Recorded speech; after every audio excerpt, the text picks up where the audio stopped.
And welcome back to Who Would Win. Today's Who Wouldn't comes to us from, and I'm going to be honest, I don't know if I can read this name properly.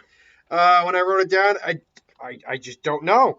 I Deem Chios. I'm going to just say DC, just to shorten it.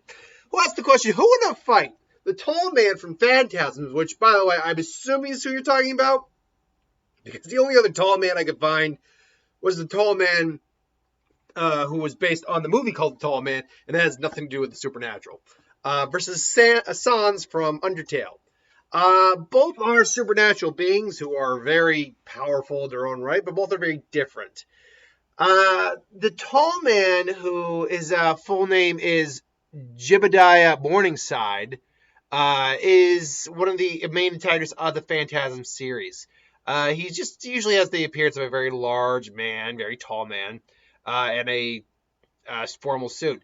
There's relatively little known about him. Once upon a time, he was a kind-hearted man named Jebediah Morningside, an ordinary mortician who served as a medic for the Union Army during the American Civil War. He began experimenting with interdimensional travel and studying the connections between the worlds of the living and the realm of the dead.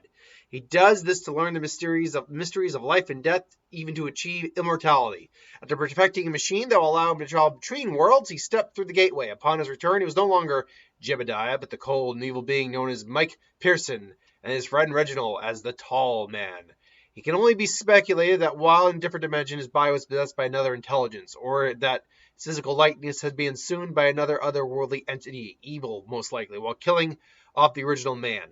Still, the Tall Man's purpose is to become the Lord of the Dead. He moves from town to town, first becoming the Undertaker of that town, secretly removing the corpses from the graveyards and mortuaries. However, he is not content to just steal the dead, but he will soon kill the town's living population to add to their numbers of his collection.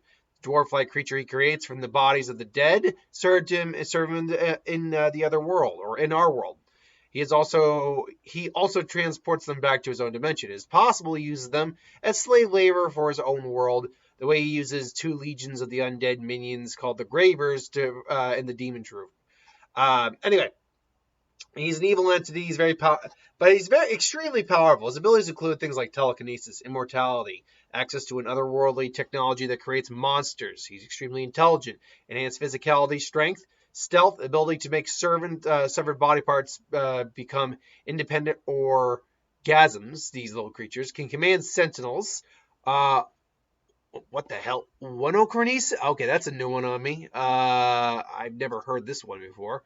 I've heard a lot of kinesises, which kinesis is usually the ability to manipulate something. Let's see here.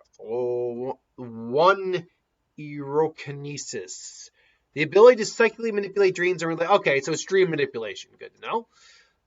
Mirror manifestation, shapeshifting, knowledge of alchemy, transportation, reality warping, and tolerance, or I'm guessing pain tolerance, is what that ultimately comes out to. His signature weapon are little spheres called sentinel spheres, flying silver spherical objects that conceal many weapons inside of them, such as drills, lasers, saws, and many more. The spheres contain the brains of the dead bodies he crushed down into the zombie dwarves, his dwarvish undead slaves that came from the hellish dimension that he first traveled to. He also physically controls gravers and demon troopers. While having few weaknesses, the Tall Man has been shown to be vulnerable to cold temperature. Most likely what this implies with the Tall Man is that he doesn't have a lot of weaknesses per se, but he's not invulnerable to things like pain. He's not invulnerable to damage, and cold temperatures seem to slow him down.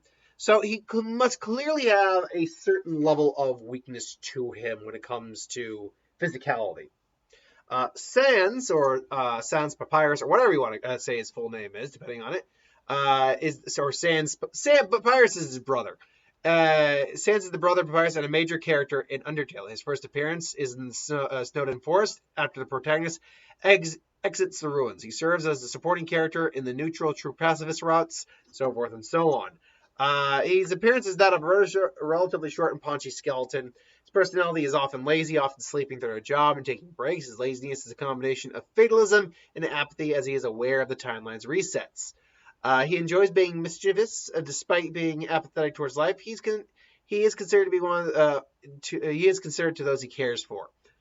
He's also observant. Very observant. He has a scientific background. Evidence includes the quantum physics book, workshops, and relationship to Alpheus, affinity for science. It's inexplicable ability to teleport. Sorry, 1 second. His relationship to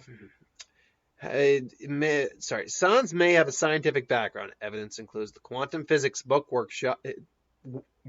Quantum physics book workshop. His relationship to Alphys, affinity for science, his inexplicable ability to teleport, and his timeline research.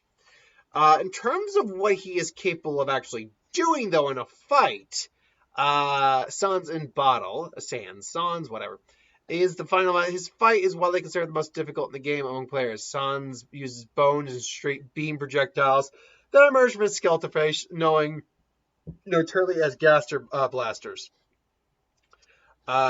He basically has a lot of time. Most of it's just not like standard attire, but Sans is saying. I keep saying Sans. I don't know exactly what his name is. But the thing is that he is famous, and I made this mistake when I actually did his Pokemon team. I should have included a Shed Ninja in there. A Shed Ninja. There we go, in there. But Shedinja. I think that's how I've always pronounced that Pokemon's name. Shedinja. He's famous for having 1 HP, so one good hit will put him down. That's just the way he dies in 1 hit.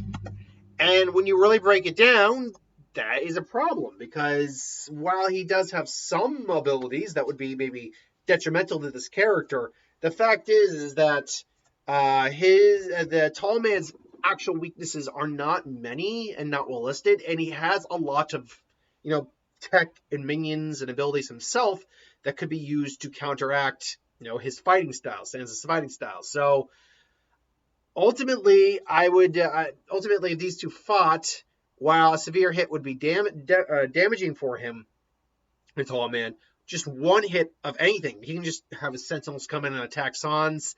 He could do some minor reality warping. He could even hit him really hard. And in theory, that should do it. Add in Sans' apathy and laziness, and you get a fight that's really not tailored very well to Sans. But at the same time, if he's deciding to actually take things seriously, he could definitely be a problem for the Tallman.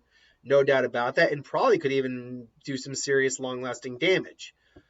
Ultimately, I would probably say I would go the Tallman just because of Sans' famous one-hit KO, basically. Defensive abilities. So, yeah, my money would probably be on the Tallman.